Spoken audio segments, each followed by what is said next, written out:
ہر ایک کے پاس اپنی عظمت کی داستانیں ہیں۔ خدا کی عظمت کی داستان کسی کے پاس نہیں۔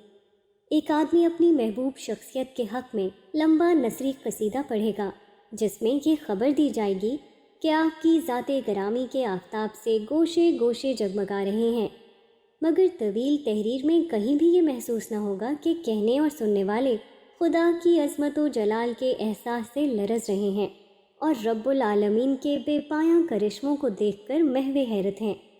البتہ خاتمہ کلام پر یہ فقرہ ادا کر دیا جائے گا، وآخر الدعوانا ان الحمد للہ رب العالمین۔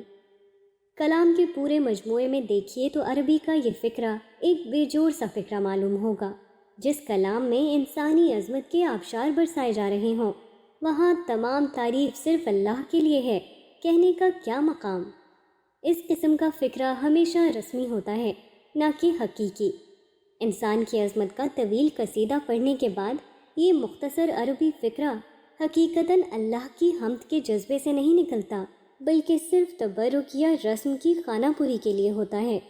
کسی دوسرے مذہب کا آدمی ہو اور وہ اپنی محبوب شخصیت کا قصیدہ پڑھے تو وہ اپنے کلام کے آخر میں اپنے مذہب اور روایات کے لحاظ سے کوئی فقرہ بول دے گا، اور مسلمان اپنے مذہب اور روایات کے لحاظ سے۔ بظاہر دونوں ایک دوسرے سے مختلف معلوم ہوتے ہیں۔ ایک کا فقرہ اسلامی فقرہ ہے اور دوسرے کا غیر اسلامی فقرہ، مگر جس نفسیاتی حالت کے تحت یہ فقرے نکلے ہیں اس کے اعتبار سے دونوں ایک ہیں۔ اندرونی کیفیت کے اعتبار سے دونوں میں کوئی فرق نہیں۔ ایک شخص اپنی روایتی تسکین کے لیے عربی فقرے کا تلفظ کر رہا ہے اور دوسرا کسی غیر عربی فقرے کا۔ جو لوگ اپنے ان مشغلوں پر خوش ہیں اور ان کو کارنامہ سمجھتے ہیں، وہ بہت جلد جان لیں گے کہ ان کی یہ سرگرمیاں خدا کی نظر میں اس سے بھی زیادہ بے قیمت تھیں جتنا کہ مٹی کے ڈھیر میں ایک چونٹی کا رینگنا۔ یہ زمین کسی کے اکابر کی جلوہ گاہ نہیں، یہ خدا کی تجلیات کا ظہور ہے۔ جب بھی خدا کے سوا کسی اور کی تعریف اس زمین پر کی جاتی ہے تو وہ سب سے بڑا جھوٹ ہوتا ہے جو کوئی شخص بولتا ہے۔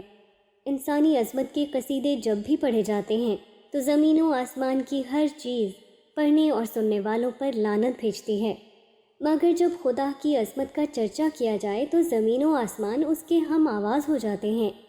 انسانی عظمت کے قصیدے جھوٹی زبانوں سے نکلتے ہیں اور جھوٹے کانوں سے سنے جاتے ہیں، مگر جب کسی کو خدا کی عظمت بیان کرنے کی توفیق ملتی ہے تو یہ ایک ملکوتی کلام ہوتا ہے جو فرشتوں کی ہم نشینی سے کسی کی زبان سے ابلتا ہے۔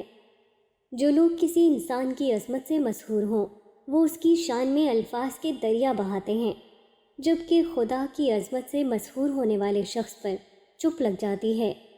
انسانی عظمت کے چرچے پر رونق مجلسوں اور عمدہ چھپے ہوئے کاغذوں میں ہوتے ہیں، اور اللہ کی عظمت کا چرچا ایک بندہ خدا کے قلب میں ابلتا ہے، اور صرف اس کی تنہائیوں کو یہ خوش قسمتی حاصل ہوتی ہے کہ وہ اس کو سنیں اور دیکھیں۔